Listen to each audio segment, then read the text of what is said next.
ورښولی دی، هر شی ورښولی دی. دغسې کوه په راسته لاس په چپه لاس، په راسته پښه په چپه پښه، چې ټوخېږه دغسې وټوخېږه، چې ازمایي کاږه دغسې وکاږه.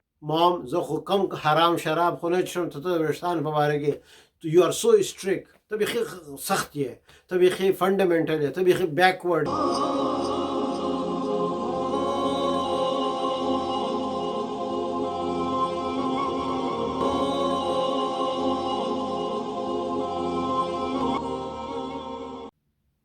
بسم الله الرحمن الرحیم نحمده ونصلي على رسوله الكریم اما بعد.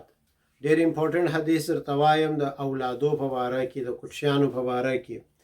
او دا حدیث مبارک رسول الله صلی الله علیه وسلم، ګوره زموږ نبی مبارک صلی الله علیه وسلم صرف دا نه چې موږ ته مونځ راوښوي، زکات یې راوښوي، روژه یې راوښول، حج یې راوښوي، بلکې رسول الله صلی الله علیه وسلم دا امت ته هر شی ورښولی دی، هر شی ورښولی دی. دغسې کوه په راسته لاس په چپه لاس، په راسته پښه په چپه پښه، چې ټوخېږه دغسې وټوخېږه، چې ازمایي کاږه دغسې وکاږه، چې په کور ننوځې دغسې، چې د خاوند سره یې دغسې، چې مېرمن سره یې دغسې، د اولاد سره دغسې. نو رسول صلی الله علیه وسلم موږ ته د ژوند پوره یو طریقه راښولې ده. نو دا حدیث مبارک د اولاد په باره کې دی. دا د اولاد وریښتان چې موږ یا شیف کوو یا غچ کوو یا ټریم کوو، د هغه طریقه چې شته اسلامي طریقه. نو ان ابن عمر رضی الله عنهما، ابن عمر چې د حضرت عمر زوی سي، دی وایي ان النبي صلی الله علیه وسلم رعا صبیا، وایي رسول صلی الله علیه وسلم یو هلک ولیدی. سبحان الله، دا هلک چې ولیدی حلق بعض رأسه وترک بعضا، سره د وریښتان یې نکې یو ځای څخه راولې وه، د یو ځای څخه پرېښوه. نن سبا دغه فیشن دی، چې ته قضا وایي، په عربي کې قضا وایي. نو رسول صلی الله علیه وسلم چې دا ولیدل، نو ده چې شرط ویله فنها عن ذلک، نه نه نه نه، ول داسې وریښتان مه دغه کوه، دا خو د نورو خلکو طریقې دي، دا څه شکایته. وقاله احلقوه كله او اتركوه كله، یا ګرته وخروه یا ګرته پرېږده. نو دغه ضروري دی. ګوره دا د اولاد د کوچنیوالي څخه تربیت، د کوچنیوالي دا وریښتان موږ وایي دا اوس دونه یو خبره ده، و ډېره غټه خبره ده. د کوچني د لباس سره کلوتینګ چې دی اغوندي، د کوچني د وریښتانو سره هیر سټایل چې دی کوي، چې بس دا 2-3 کالو سره ډېر پام ورسره کوه.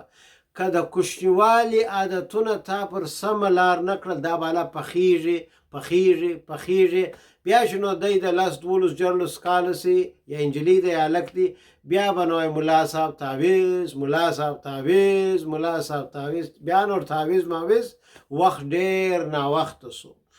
نو د کوچنیوالي څخه د دې وریښتان ډېر پام کوئ. رسول الله صلی الله علیه وسلم ته یو سړی راغلی، غټ غټ بریتونه یې وه، په اردو کې مچ نہیں تو کچھ نہیں، دونه غټ غټ بریتونه. نو رسول الله صلی الله علیه وسلم مخ مبارک ځنځې واړوئ.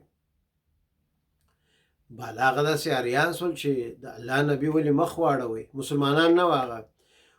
ول الله ما ته امر راکړی چې بریتونه به یې چې کوچني، ژیره مبارک به یې چې غټ وي. ول تاسې سرچپه کوئ، ژیره هېڅ نه لري او بریتونه مو غټ غټ دي. نو غورته زموږ رب، د دې مشر چې د دې باچا چې و، ول زموږ رب موږ ته وایي چې دغسې وکړه، غټ غټ بریتونه پرېږده، ژیره وخوره.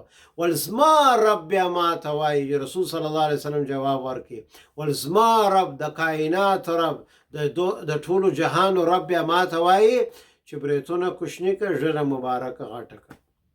نو دغه زه درته وایم چې دغه حدیث مبارک دی د کوچنیوالي څخه د اولاد د وریښتانو د کالیګانو د دې سره پام. کوچنیوالي ستا خبره ومني، زوی دا سنت طریقه ده، زوی دا زموږ اسلامي طریقه ده، زوی دا داس کېږي. په کوچنیوالي سره ونی، بیا چې نو د غټ سي بیا ته ورته وایي مام زه خو کم حرام شراب خو نه څښم، ته د وریښتانو په باره کې یو آر سو سټریک، ته بیخي سخت یې، ته بیخي فنډامنټل یې، ته بیخي بیکورډ یې، بیا دا خبرې درته کوي.